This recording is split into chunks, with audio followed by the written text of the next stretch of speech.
لام جو ہے وہ اس میں جلالت اللہ کے لام سے پہلے حرف پر زبر یا پیش آ جائے تو اس میں جلالت اللہ کے لام کو ہم پر پڑھیں گے، اور اس میں جلالت اللہ کے لام سے پہلے حرف پر اگر زیر آ جاتی ہے تو ہم لفظ اللہ کو کے لام کو پھر ہم نے باریک پڑھنا ہے۔ یہ میں جب مثالیں دیتی ہوں تو آپ کو سمجھ لگ جائے گی۔ سب سے پہلے الف کی بات کرتے ہیں، الف کو ہم نے کہاں کہاں پہ موٹا پڑھنا ہے، کہاں پہ باریک پڑھنا ہے۔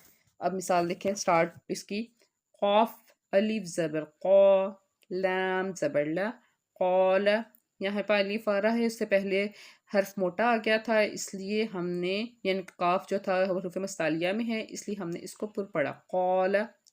صاد زیر سی، را الف زبر را، سی را، طا زبر تا، سی را تا۔